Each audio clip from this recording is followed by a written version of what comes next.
Oh bonjour Internet, ceci est un message subliminal pour que tu t'abonnes, tu likes, tu partages et aussi que tu te souviennes que moi je suis écrivain. Donc va me donner des sous sur Patreon, sur Privstar, Tipeee et tout le tralala. Et puis va voir aussi les vidéos de mes bouquins. Et puis acheter mes bouquins aussi évidemment. Sur ce, bonne vidéo à vous. Alors, fallait que j'en parle évidemment un jour, je veux dire, j'en parle depuis toujours hein, sur la chaîne ou presque, mais j'ai jamais fait vraiment de vidéo dédiée, spécifique, unique sur le sujet. Et en fait, ça me saoulait de faire ça. Je voyais plein de gens parler sur YouTube, les réseaux sociaux, des Discord, des ce que vous voulez, et expliquer ce que c'est, souvent mal, souvent très mal, mais j'avais honnêtement la flemme en fait de faire une vidéo spéciale sur le sujet et tout expliquer. Là, pour vous dire, il y a plus de 6 pages de script. Je crois que c'est une de mes vidéos les plus scriptées, ou en tout cas j'ai mis le plus d'éléments, d'anecdotes, de machins, de trucs. Parce que j'ai une grande gueule et faut que, tant qu'à faire, je suive derrière avec un truc qui tient la route quand j'ai une grande gueule. Parce qu'il y a beaucoup à dire. Beaucoup, tout plein. Et je suis sûr que j'ai loupé pas mal de choses en fait. Ça c'est possible qu'il y ait quelqu'un commentaire. Oui, mais t'as pas parlé de ça. Ou alors oui, mais ça, le cas particulier. Oui, oui, oui. Mais c'est...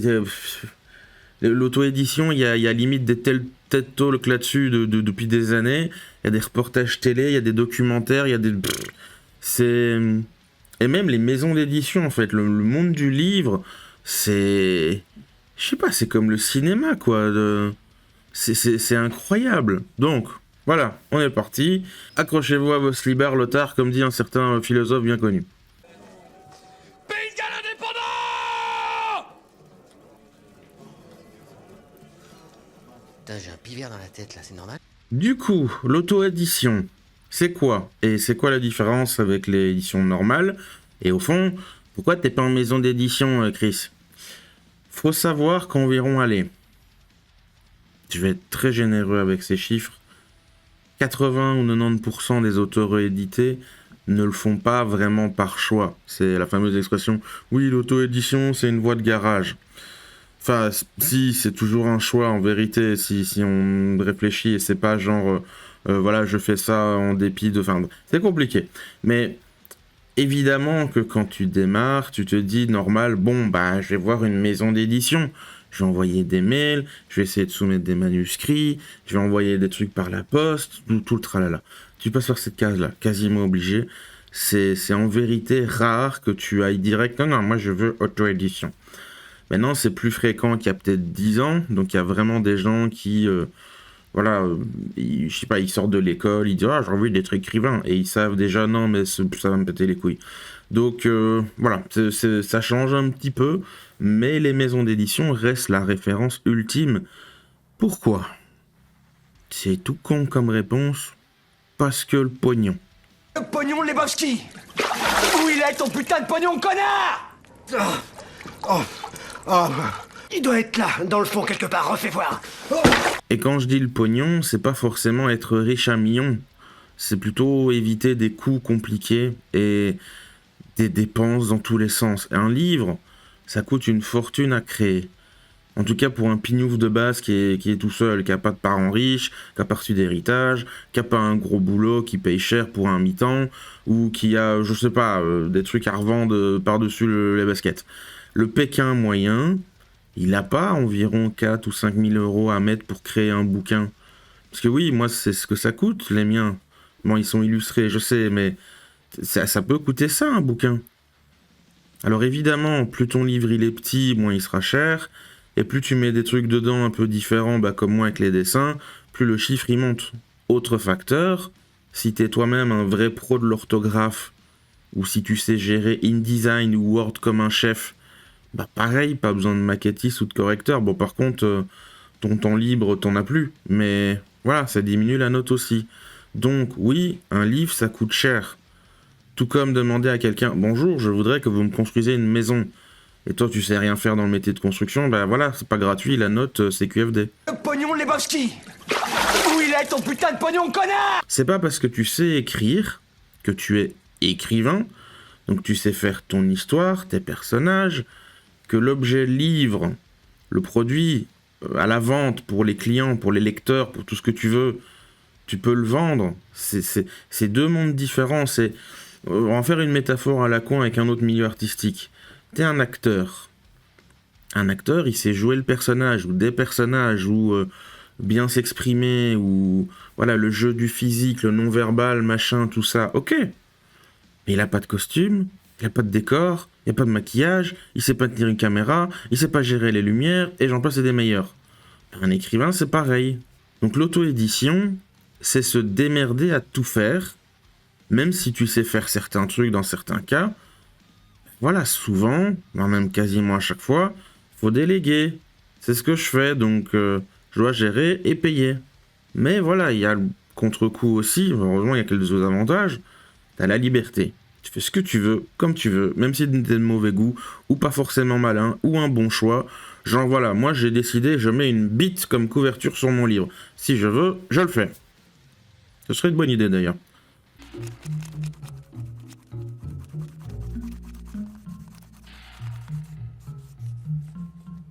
Je fais la promo aussi comme je veux. Je fais les projets annexes et produits dérivés que je veux comme je veux. Je fais les salons et conventions que je veux comme je veux, etc., etc. Les maisons d'édition, c'est pas pareil. Ils vont tout avancer, tout payer, tout gérer, tout organiser. Toi, t'as qu'à écrire ton livre, le reste tu gères pas. T'as même pas, en vérité, ton mot à dire si, mettons, je sais pas moi, t'es pas d'accord sur la couverture qu'on t'a proposée. Ou un éditeur dit ouais mais les chapitres comme t'as fait, comme ils sont découpés, voilà, on va modifier un petit peu.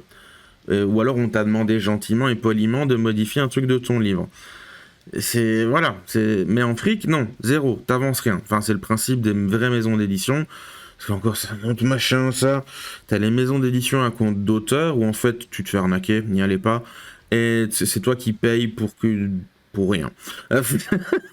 Et les maisons à compte d'éditeurs où bah c'est eux qui avancent tout. Donc oui, le fric, une maison d'édition normale, traditionnelle, à compte d'éditeur, tu payes pas. Même les conventions, on t'appelle, on dit toi tu vas là-bas à telle heure et tu souris aux visiteurs. Ok. Et tu te retrouves devant voilà, ton livre en publicité dans des articles de presse ou dans la main d'influenceurs TikTok ou Instagram, etc. Sans que tu sois au courant de rien. T'as les doigts de pied en éventail sur ta table, t'attends. Voilà. Ça, c'est sur le papier. Les bonnes maisons d'édition. Parce qu'il y a des maisons d'édition qui font n'importe quoi ou qui t'arnaquent ou je sais pas tout quoi. Évidemment, voilà. Et d'ailleurs, si on peut parler de chiffres, allez, de ce que je connais et des dernières news que j'ai eues, la tranche de prix, c'est que sur la vente d'un bouquin, donc vous payez, je sais pas, 25, 30 balles, allez, mettons au pif, il y a genre entre 5 et 15% qui vont chez l'auteur. Le reste, c'est tous les millions d'acteurs qu'il y a. Donc c'est vraiment deux philosophies, deux façons de faire et surtout deux réalités principalement économiques. Est-ce que moi j'aimerais être en maison d'édition ? Oui et non. C'est 50-50. Je veux surtout éviter en fait de devoir débourser autant de fric en amont. Et je suis nul en publicité et en promotion. Mais c'est même pas que je suis nul, c'est que... Je rappelle, je suis handicapé. Hein. Moi, je suis autiste, communication, machin, tout ça, c'est catastrophe. Donc, moi, je sais juste écrire. Le reste, j'apprends sur le tas. Et encore, écrire, ouais, c'est aussi autodidacte et machin bidule. Je dis pas que je sais pas écrire, c'est que... Voilà, j'ai pas fait les beaux-arts, j'ai pas fait machin. Moi, je suis un pur produit autodidacte. Et oui, moi, je sais écrire. Putain de bordel de merde.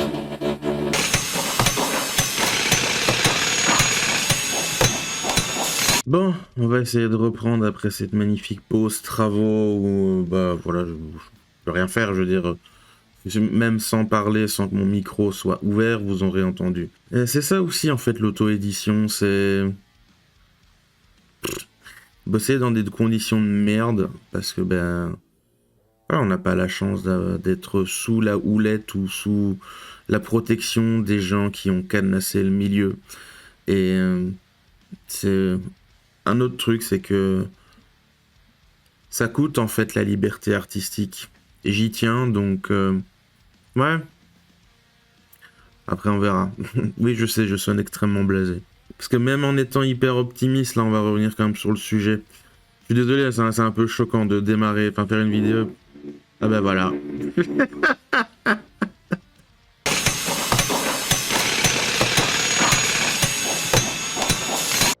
Donc on reprend encore. C'est bien, c'est une bonne métaphore sur l'auto-édition.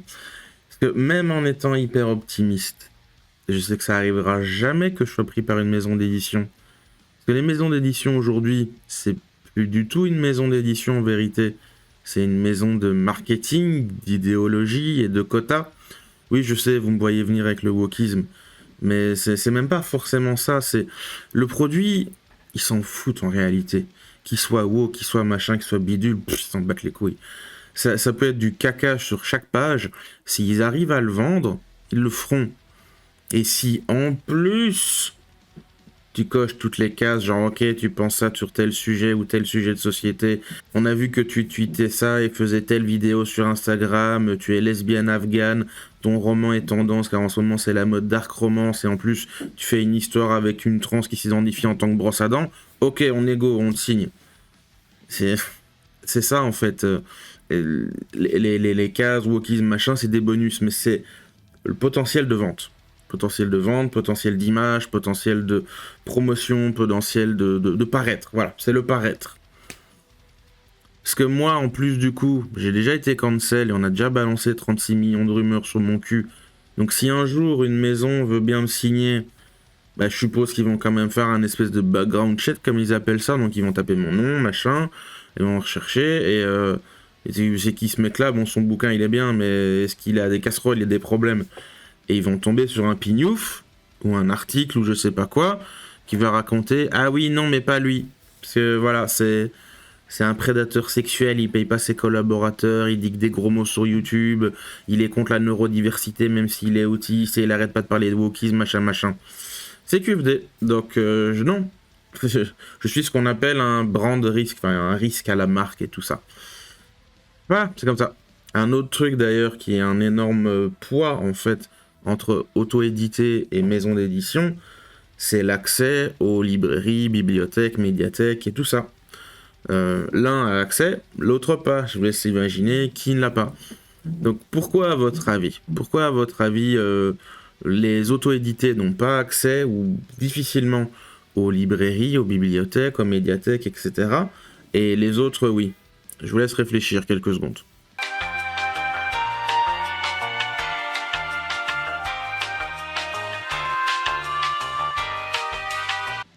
Ah mais sérieux, hein, allez-y, hein, réfléchissez. Moi, je vous laisse quelques instants.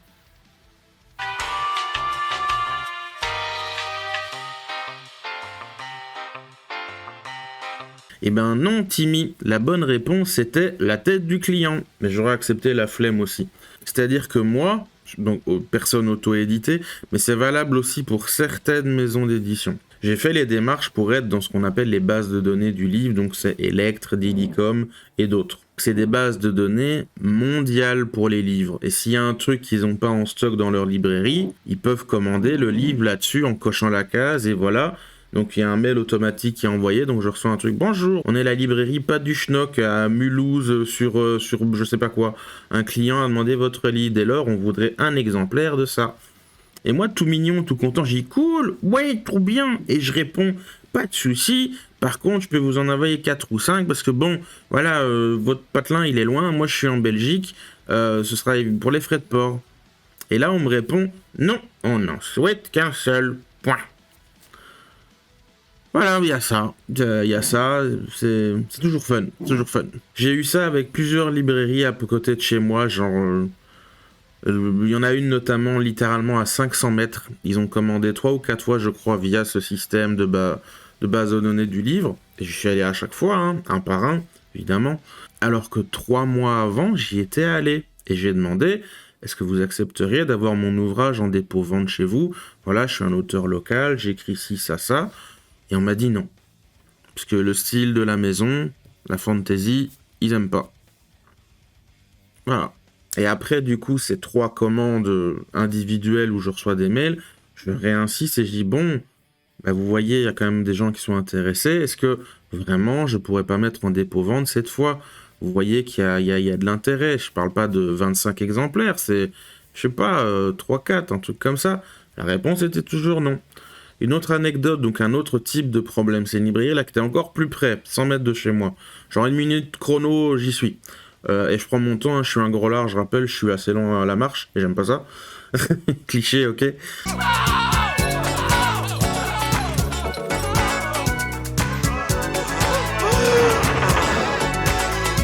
Ils ont des petits drapeaux belges à la flèche, je me souviendrai toujours de ça. Et il y a un petit panneau qui met les auteurs belges et locaux à l'honneur, voilà, le roi, la loi, la liberté. Moi je débarque et je dis bonjour, voilà, moi j'habite à 100 mètres et je suis né à l'hôpital, voilà, qui est à 3 km d'ici. Plus local, tu meurs. Je n'ai jamais quitté la région de Namur. Je fais un dépôt-vente finalement, même si ça ronchonne un petit peu. Parce que voilà, il faut comprendre, c'est des papiers, c'est des machins, c'est bidule, ça les saoule. Hein. Ils préfèrent avoir... voilà, on a reçu les 350 exemplaires du Néné Stephen King, voilà, le camion... C'est ça, ou des... Je sais pas, ou des raviolis en conserve, c'est pareil pour eux. 3 mois plus tard, je reviens. Bon, on va faire un petit check, dire bonjour, mais aussi, j'ai un nouveau roman de sortie. À l'époque, j'avais que mon premier tome. Et là, donc, j'avais le deuxième qui venait de sortir. J'arrive, je demande comment ça va, tout ça, s'ils veulent un restock, parce que j'ai fait le tour dans la librairie, et déjà, ils n'ont pas beaucoup de fantasy, donc voilà, j'ai vite checké ce qui est parti, ce qui est pas parti. Et j'ai pas vu mes ouvrages, en fait, donc je me dis, ils ont tout vendu, trop bien. Je vais revenir avec la suite, en fait. Et donc, je vais voir au comptoir, bonjour, machin, etc., et j'ai dit, ben voilà, est-ce que vous voulez, vous en voulez combien, ou est-ce qu'il y a eu des retours de lecteurs? Enfin, j'essaye vraiment de papoter. J'y vais pas juste, hey, pognon. Et on me répond, qui êtes-vous? Ça ferait toute ma vie. Après m'être réintroduit, donc elle demande pourquoi je dis qu'ils sont pas en rayon, parce qu'aucun n'ont été vendus en fait quand elle a pianoté sur son machin et tout ça. Elle va vérifier, et en fait ils étaient cachés derrière 3 rangées de livres. Mais vous voyez, horizontal, enfin ils étaient cachés, enfin faut... Non. Et donc elle les sort et tout, elle me les montre, et voilà, fallait faire de la spéléologie pour les trouver les bouquins. Et ils étaient abîmés aussi, évidemment. Tout ça, si j'étais en maison d'édition, ça n'arriverait pas. Ou en tout cas, pas autant. Il n'y aurait pas ce degré de foutage de gueule, le fait de prendre de haut, toute cette hypocrisie, tout ça serait différent. Ça, c'est 2 mondes différents. C'est un peu comme... vous savez, un mec, je le sais, parce que moi je suis barbu, un gros mec barbu, voilà, une bonne grosse barbe et tout, biker, tout ce truc, et puis il se rase, et puis on dirait un bébé. C'est un peu pareil.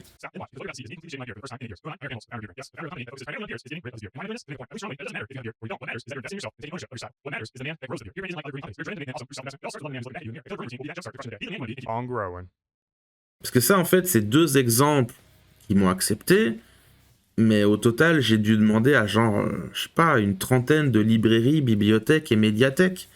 Et il y en a peut-être, allez, si je ne me trompe pas, j'ai compté, je crois qu'il y en a 8. Il y en a 8 qui ont accepté du vrai dépôt-vente, ou en tout cas une collaboration ou quelque chose comme ça. Il y en a 3 où ça s'est super bien passé, ça je vais dire les noms. Donc c'est à Namur, hein, la petite ville belge. Donc c'est le Slumberland de Namur, le Furet du Nord de Namur, qui a fermé, et Belgique Loisirs de Namur, qui a fermé aussi. Le Belgique Loisirs, c'est là où j'ai été le mieux reçu. C'est là où j'ai fait d'ailleurs ma toute première séance de dédicace.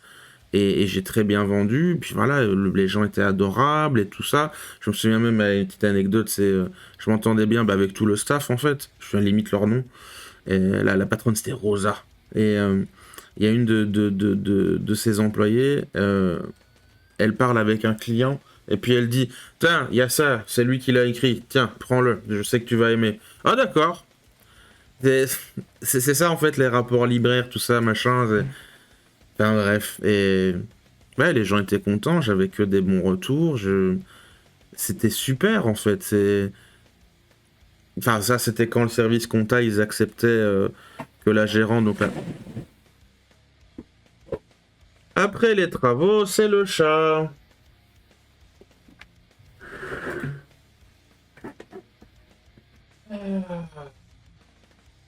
Est-ce qu'un jour j'aurai une existence tranquille, calme, posée?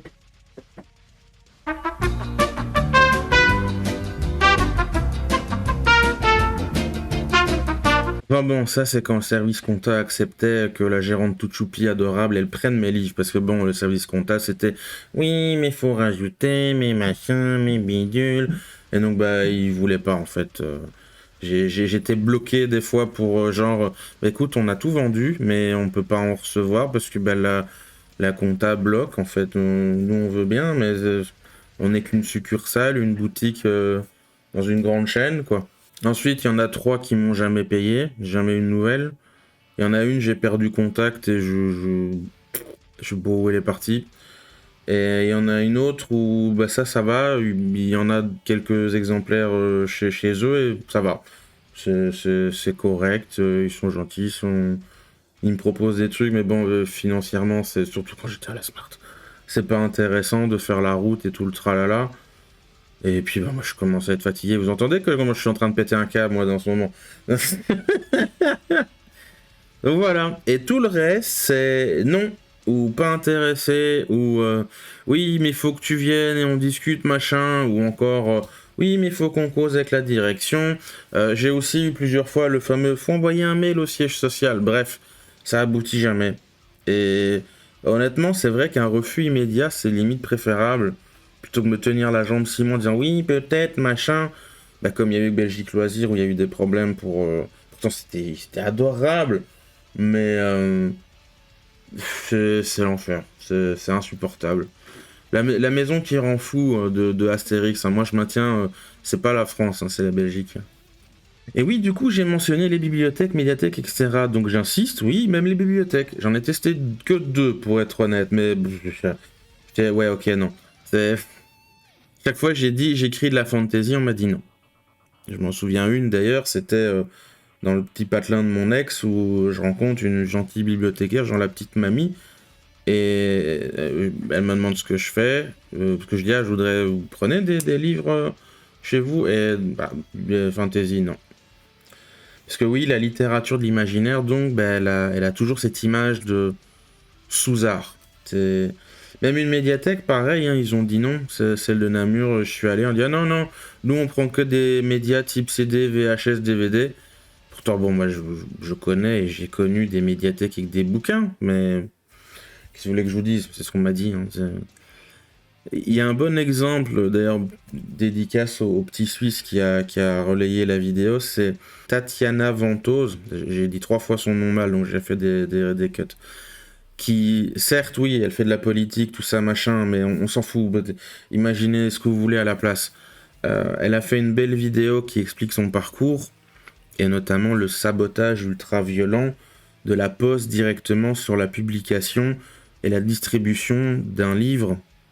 Ça m'étonne pas, moi, tout ce qu'elle raconte de ce que j'ai vécu. Il y en a, ils sont « Ah mon Dieu, c'est comme ça !» Je suis là, bah ouais, pour moi, c'est normal, en fait. Surtout si du coup, oui, comme elle, tu fais de la politique ou que t'es engagé, et forcément aussi, évidemment, pas du bon côté de l'Inquisition. Moi, je l'appelle comme ça maintenant, c'est l'Inquisition.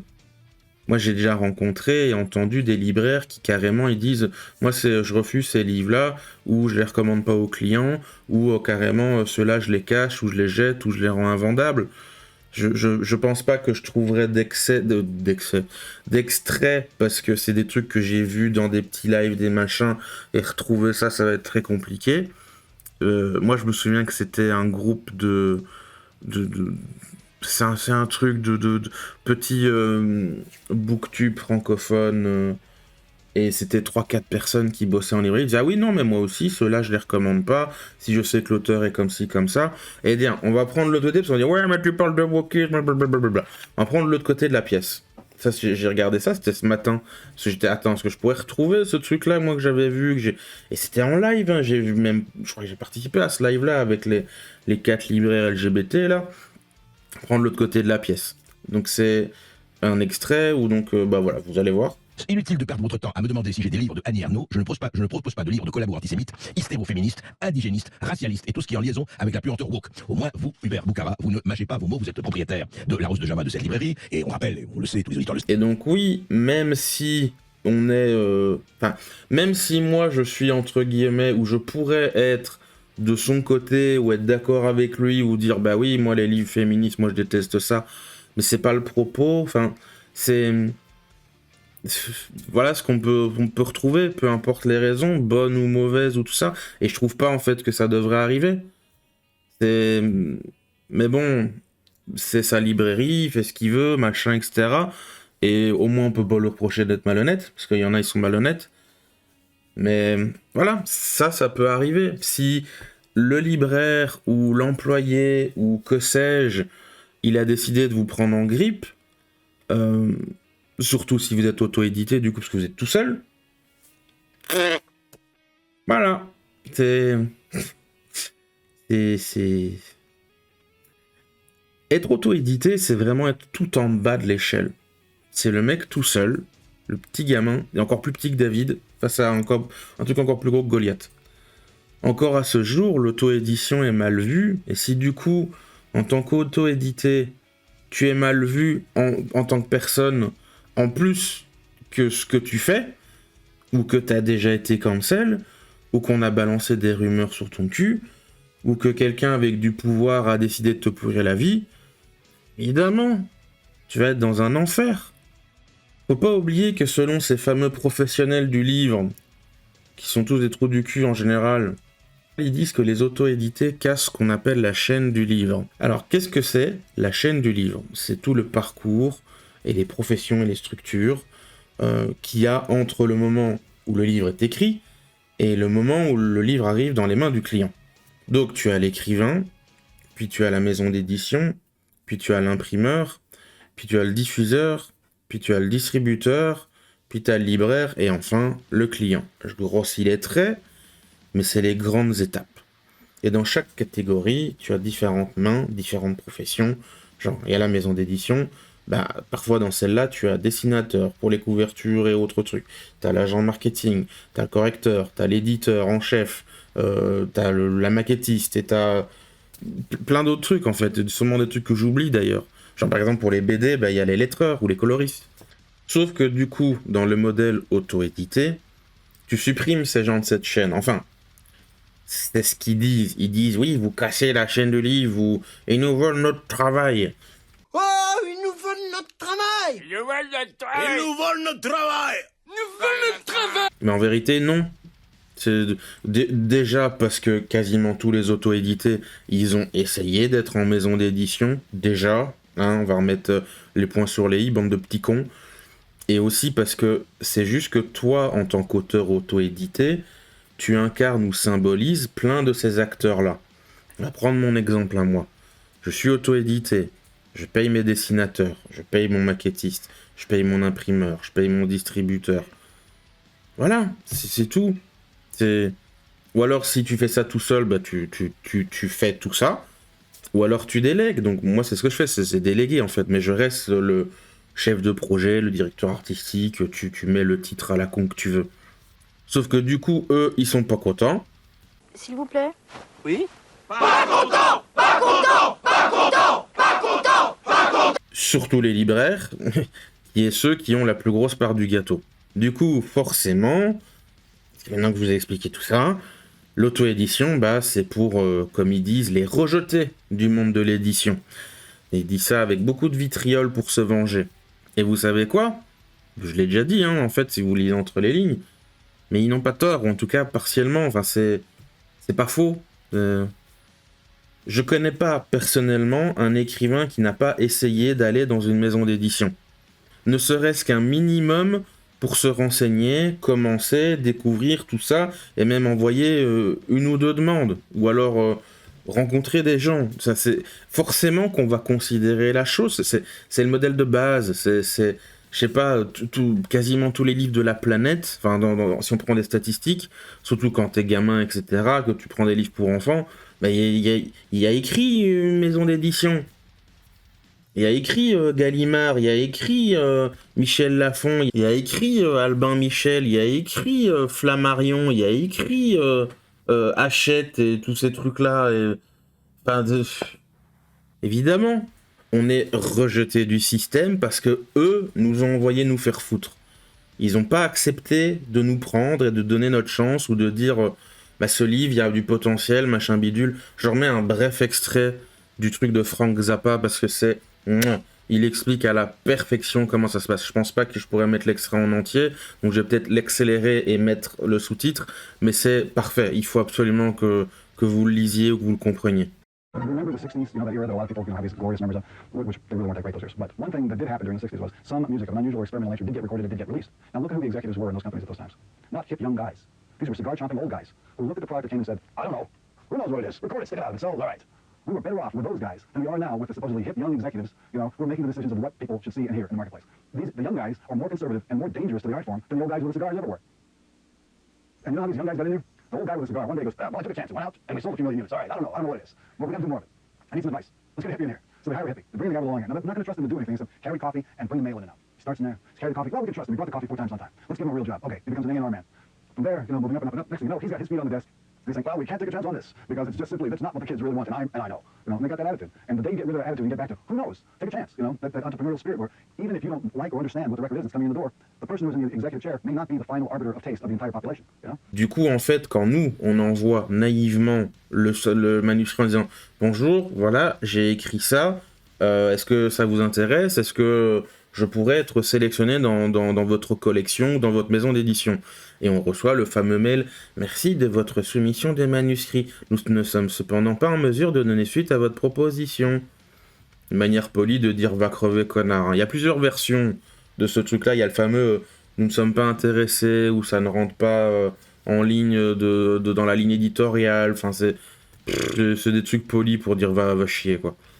Moi, j'ai tenté entre 15 et 20 maisons, de toute taille, de toute envergure, de toute ancienneté.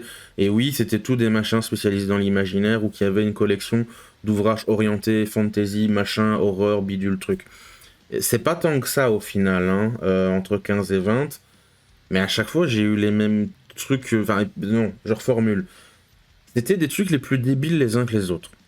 Ou du foutage de gueule, ou du manque de respect... Ou simplement, je voyais, non, mais qu'est-ce que je te dis, je vois que je fais du forcing, ça les branche pas, ou alors que les rumeurs à mon cul, elles ont déjà fait leur chemin chez eux. La dernière que j'ai essayée, c'était, je crois, pendant le Covid. Et j'ai même discuté avec la patronne. Et voilà, elle était sympathique et tout, mais je sentais qu'elle était là, j'ai lu, et c'est... Voilà. Qu'est-ce que vous voulez que je vous dise? Je peux rien faire là-dessus, moi. Et c'est ça que moi, je comprends pas, parce que je vois que ça marche, moi, mes bouquins. Je vois que ça marche. Le problème, c'est le prix exorbitant des conventions, le fait que moi, j'ai pas de partenaire, donc j'ai pas de deal sur l'impression des livres, le fait que j'ai pas de contact avec des chroniqueurs ou des gens qui peuvent faire la publicité. Je suis tout seul, isolé. Et en tant que tout seul, isolé... Oui, je sais, je me la pète, mais je fonctionne mieux que tous les gens que je connais qui sont à peu près dans ma situation, qui ont à peu près le même type d'outils. C'est-à-dire qu'ils ont démarré du zéro absolu ou limite. J'étais à la rue et puis 2 mois après, j'ai commencé à écrire. Et je connaissais personne, j'avais plus de copains, plus de famille, plus rien. Mais je me souviens en particulier d'une maison d'édition dont j'ai rencontré là où le boss. Parce que ça, attention, faut pas mégenrer. Et j'ai pas envie qu'on vienne encore m'engueuler. Voilà, qu'on dit que je parle encore de cette personne.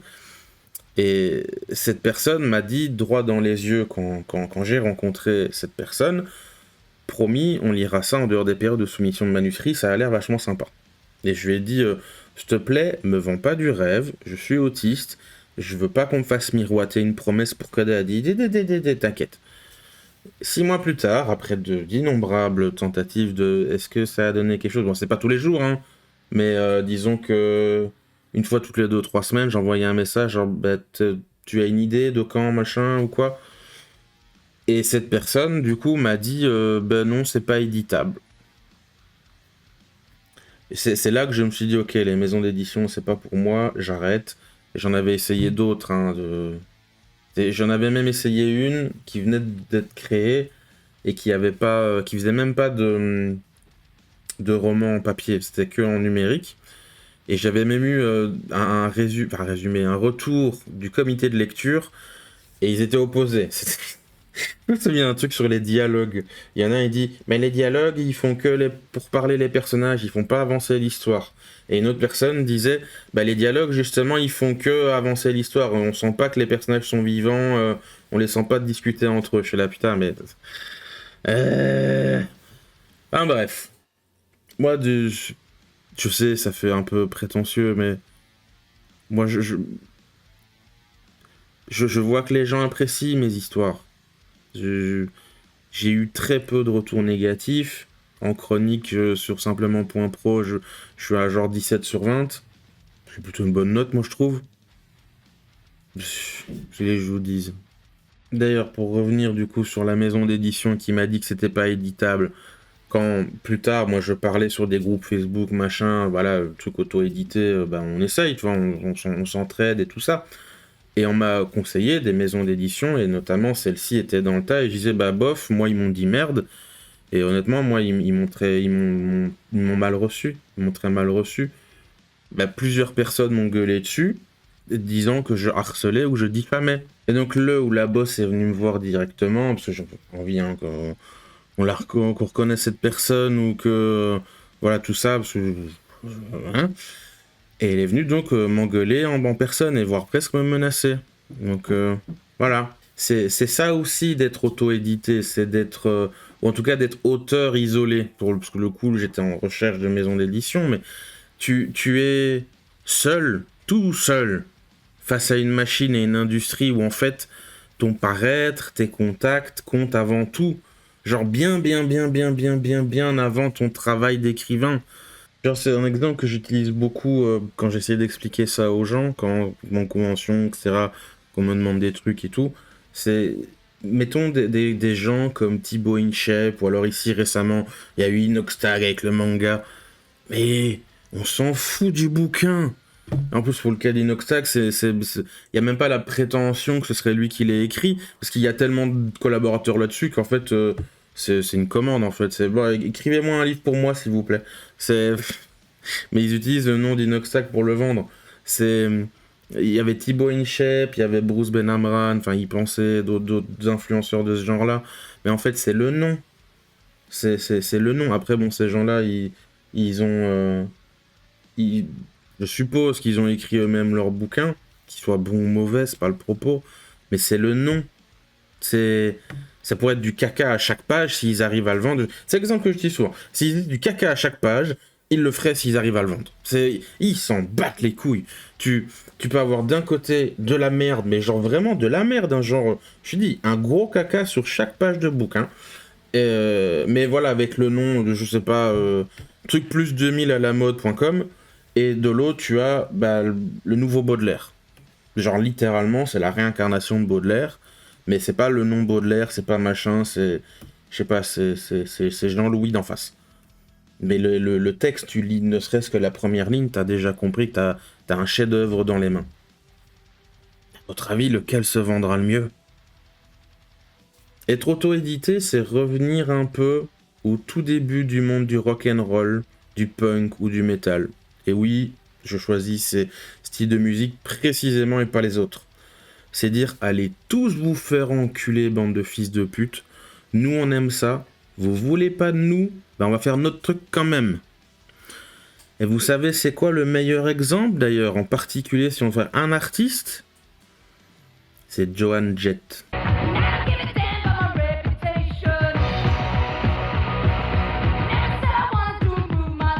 Une femme, hein ? Monsieur Chris est misogyne, machin truc. Joan Jett qui a écrit des chansons légendaires comme I Love Rock'n'Roll et Bad Reputation, où elle explique justement, notamment, je crois que c'est Bad Reputation, où elle explique comment elle a créé en fait son label et comment toutes les maisons de disques, quand ils ont compris que ça marchait, oh bah dis donc, on a toujours été là avec toi. Aïe aïe aïe. Ça enlève pas le mastodonte auquel tu fais face, contre qui tu peux pas lutter. Surtout aussi comme Tatiana Ventose, voilà, tu as la Poste elle-même qui refuse de faire les livraisons de tes ouvrages et qui te sabote et machin truc. Mais c'est comme ça. C'est comme ça. C'est donc pour cette raison que quand vous me découvrez en convention avec la fameuse question « si on prend le premier, les autres, on trouve ça où ?» J'ai pas ça méchamment, c'est que c'est tout, vous dites tous ça. Je sors le même speech, à savoir, vous me trouverez en me contactant directement quand je fais des ulules comme celui-ci du mois de mai avec mon dernier ouvrage, ou les conventions. Au pire, il y a Amazon, mais oui, Amazon, t'auras le livre et point barre. Tout ce qui est librairie, médiathèque, tout ça, nine. Non. Et c'est pas que je veux pas. Moi, justement, je veux bien. Je me souviens encore de mon ex qui dit « Mais t'es débile, il faut mettre absolument tes livres dans les magasins en dur, là où ils sont exposés et tout. » Je dis « Mais oui, je veux bien. » Mais non. Je voudrais bien, mais je peux pas. D'ailleurs, avant de se quitter Amazon, j'ai déjà connu des gens comme ça qui ont refusé d'acheter mes romans. Quand j'ai refusé, c'est ils me l'ont dit clairement. Non, moi je refuse. Parce que c'était chez Amazon. J'entends et je comprends et je sympathise avec ce désir d'éviter Amazon. C'est des méchants. Ok, ouais, voilà. Partons de ce principe-là, je te suis. Mais Amazon, il existe depuis 1994. Et au départ, il faisait que des livres. C'était historiquement... Voilà, ils sont spécialisés là-dedans, c'est une librairie en ligne. Puis des années après, ils sont devenus ce qu'ils sont devenus. Et ils ont, entre autres, lancé leur propre système d'impression et édition via KDP Amazon. Avec tout le truc aussi, l'abonnement Kindle et machin. Si vous êtes un grand lecteur, l'abonnement Kindle, c'est une mine d'or. Et tout bon écrivain auto-édité qui se respecte passe par eux, ne serait-ce que pour commencer. Enfin, c'est très rare. Enfin, allez, vous encore me sortir un exemple à la con, mais voilà. Vos gueules. Ils sont les meilleurs du marché. Rapport qualité-prix, surtout quand tu débutes, c'est imbattable. Imbattable. C'est-à-dire que moi, si je fais imprimer mes romans chez des concurrents d'Amazon, qui eux aussi sont spécialisés en impression et ça, et qui font aussi l'impression à la demande, ils seraient peut-être le double du prix. Ou beaucoup plus cher. J'en pensais en particulier, j'ai pas envie de donner de nom parce qu'on va encore m'engueuler.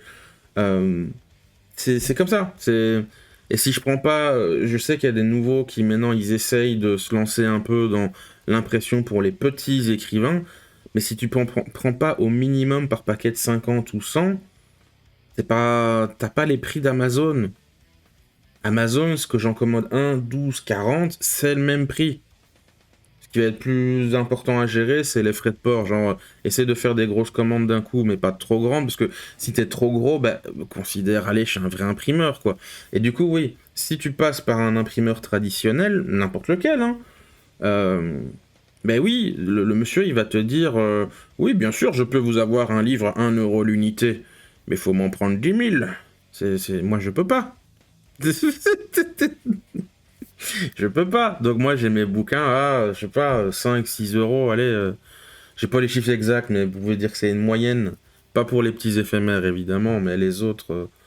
Et c'est, entre guillemets, c'est des bons prix, et en même temps, c'est pas des bons prix. C'est des bons prix quand tu démutes et que t'es un petit nul comme moi, mais c'est pas des bons prix pour faire de la vente.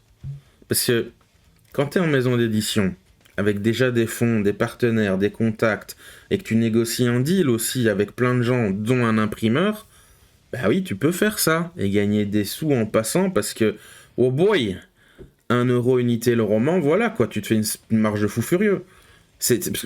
Parlons de chiffres un petit peu, rapidement. Mettons que ton livre, donc, tu le vends 20 euros comme moi. C'est un prix correct hein, pour une maison d'édition, un machin de, je sais pas, 300, 400, 500 pages, suivant la qualité du papier, du machin, la couverture, les dessins, ce que tu veux, on s'en fout. Mettons 20 euros le bouquin, que tu vantes, que tu payes 1 euro donc. Mais si tu le vends 20 euros, tu fais 20 fois 10 000, donc 200 000. Ça va. On va dire qu'au niveau sous, ça va. Et même pour dire à demain, oui, mais tu vends pas tout, ou alors il y a les impôts, les machins, etc. Pour récupérer tes 10 000 euros, il faut vendre que 500 bouquins. Donc 5% du stock. Je connais des maisons d'édition qui vendent 500 livres par jour en convention, ou au salon du livre. Et elles sont pas si grandes que ça, hein, vraiment pas, hein. Je veux dire, on n'est pas sur les méga noms que j'ai cités avant, hein. C'est des trucs raisonnables. Je dis ça juste en passant. Parce que si on prend les gros noms, Donc oui, Gallimard, Michel Lafon, Brajlon, Mouton électrique, Glénat, Soleil, tout ce que tu veux, Fleuve. Ceux-là, j'en souviendrai toute ma vie. Je n'en dirai pas plus, mais voilà. S'il y a un jour de salon ou de convention, je miserais plus sur aller. Je suis même pas sûr de mon coup, mais je serais vraiment pas étonné s'ils en vendent 10 000 par jour. S'ils ont un gros stand et qu'ils sont plusieurs dessus pour se relayer et enchaîner un peu les ventes. Donc, oui, non, l'auto-édition, c'est la guerre. C'est comme moi enregistrer cette vidéo. Je suis un petit con à poil avec ma bite et mon couteau, comme dit l'expression, dans un monde où tout le monde veut ma peau. Et c'est même pas du jeu, en vrai. C'est même pas... J'ai même pas le droit d'essayer ou de jouer. Pour reprendre une métaphore de jeu vidéo, c'est comme si tu commençais une partie de Mario, mais le jeu, quand il démarre, il te lance directement, il te fait apparaître direct au-dessus d'un trou avec des pics. Si t'as personne qui te soutient, t'as personne qui t'aide, t'as pas de contact, t'as pas de gens ou de support ou d'aide qui te permet de te lancer avec un peu plus de fair play, ou même simplement pouvoir démarrer tout court. Parce que je rappelle, créer un bouquin de base, c'est, allez, mettons minimum 2000 €, correction, mise en page, machin, mais tu tiendras pas le choc. Je vous ai parlé aussi du prix des conventions qui ont fait x3 ou x4 depuis mes débuts. Et encore, j'insiste, c'est vraiment depuis fin 2022, début 2023. Donc post-Covid. Je me demande s'il n'y a pas eu un boom où des gens se sont dit « Ah, il y a moyen de se faire du fric là-dedans !» Et donc il y a un acteur greedy dans le tas qui a décidé à moi l'argent. Moi je peine un peu pour finir cette vidéo sur une bonne note, voire même peiner toujours enregistré vu les bruits de travaux et tout ça. J'aimerais bien avoir un truc d'espoir et dire non mais j'y crois et je veux écrire, moi j'adore ça. Et oui, j'adore écrire. Je veux pas arrêter, je vis pour écrire. Si je peux pas écrire, je pète un câble. C'est comme le film que j'ai regardé ici, c'est Ford versus Ferrari. À un moment, il y a un speech, et il dit, il y a des gens, ils sont nés pour faire ça, un truc, et s'ils le font pas, ça va pas. T'as genre vraiment un appel du destin. Et je sais pas si c'est le destin, mais je sais que moi, je veux écrire. Je veux inventer des histoires, des personnages, des scènes, des machins. J'ai besoin de ça. Vous pourrez regarder la vidéo pourquoi j'écris. J'ai besoin d'écrire. Mais, financièrement, qu'est-ce que je devrais dire? C'est pas tenable, c'est compliqué, c'est difficile, c'est impossible, je sais pas. Mais l'idée c'est que c'est de la merde. Il faudrait que vous continuiez tous à acheter mes livres et faire la pub, en acheter 14 exemplaires pour vous, votre grand-mère et votre chien, et que je mette le prix à 30 € au lieu de 20. Et là, je pourrais peut-être en vivre, et encore. Je sais même pas si ça suffirait vu l'état belge et tout ça, et machin truc. Enfin, là, je suis en association, ça va, c'est différent, c'est déjà mieux, mais vous voyez ce que je veux dire. C'est du fric, c'est principalement du fric, et... Parce que c'est pas que du fric. Oh, c'est le capitalisme, machin, non. C'est aussi le paraître. C'est aussi c'est un produit qu'on va te vendre, mais même pas vendre, c'est qu'on va te montrer un produit. C'est juste du paraître. Est-ce que tu es marketable? Parce que le marketing, on cherche pas forcément à vendre un produit. C'est une image, c'est très abstrait en fait, le marketing. On vend des idées des fois. Donc tu gagnes pas, c'est pas du fric, c'est des idées.